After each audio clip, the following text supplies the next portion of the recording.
বন্ধুরা MS word নিয়ে অনেকেই কাজ করেন, কিন্তু এমএস ওয়ার্ডের এমন কিছু গোপন টিপস আছে যেগুলো হয়তো অনেকেরই অজানা, বিশেষ করে যারা নতুন কম্পিউটার শিখতেছেন বা এমএস ওয়ার্ডে নতুন কাজ করছেন। এই ভিডিওটা মূলত তাদের জন্য। তো বন্ধুরা, আমি আজকে আপনাদের এই ভিডিওতে দেখাবো যে কীভাবে এমএস ওয়ার্ডের ফাইলগুলোকে পাসওয়ার্ড দিয়ে লক করা যায়। যদি আপনি এই বিষয়টা জানতে ইন্টারেস্টেড থাকেন তাহলে ভিডিওটি অবশ্যই শেষ পর্যন্ত দেখবেন। আইটি এক্সপার্টের পক্ষ থেকে আমি মাহমুদুল হাসান আপনাদের সবাইকে জানাই স্বাগতম। আপনি যদি আমার চ্যানেল নতুন হয়ে থাকেন তাহলে প্লিজ সাবস্ক্রাইব করুন, আর যদি অলরেডি সাবস্ক্রাইব করে থাকেন তাহলে আপনাকে অসংখ্য ধন্যবাদ।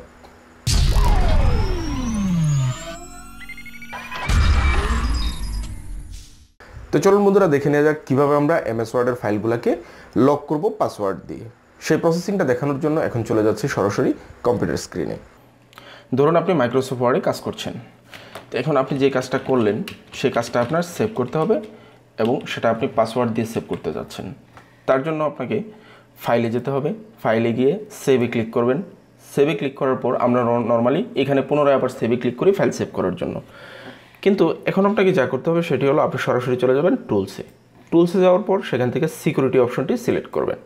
সিলেক্ট করার পর এখানে আপনি যে পাসওয়ার্ড দিয়ে আপনার ডকুমেন্টটা লক করতে চাচ্ছেন সেই পাসওয়ার্ডটা এখানে দিবেন।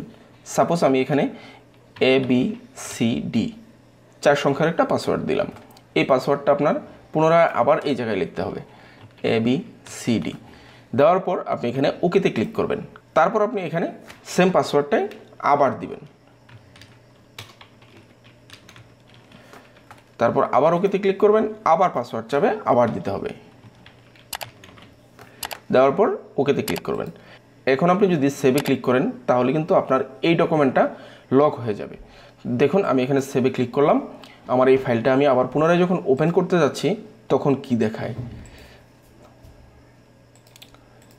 আমি এখন যে ফাইলটা সেভ করেছি সেটা হলো এই ফাইলটা। তো এটা ওপেন করব। এই দেখুন এখন আমার ফাইলটা ওপেনের জন্য পাসওয়ার্ড চাচ্ছে। এখন আমি এখানে পাসওয়ার্ড দিয়ে দিচ্ছি ABCD। দেওয়ার পর আপনি এখানে ওকেতে ক্লিক করবেন।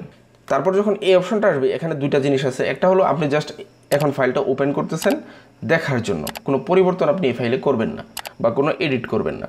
তাহলে আপনি শুধু রিড অনলি এটাতে দিলেই ফাইলটা ওপেন হয়ে যাবে।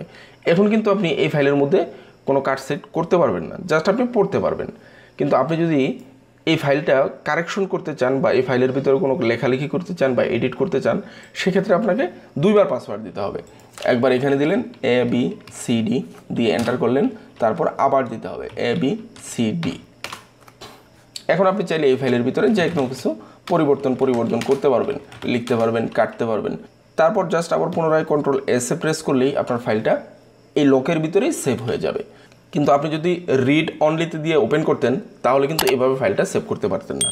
বন্ধুরা, যদি ভিডিওটি আপনাদের কাছে ভালো লেগে থাকে তাহলে অবশ্যই লাইক, শেয়ার, কমেন্ট করবেন আর আমার চ্যানেলটিকে সাবস্ক্রাইব করতে ভুলবেন না। ভালো থাকবেন সবাই। আল্লাহ হাফেজ।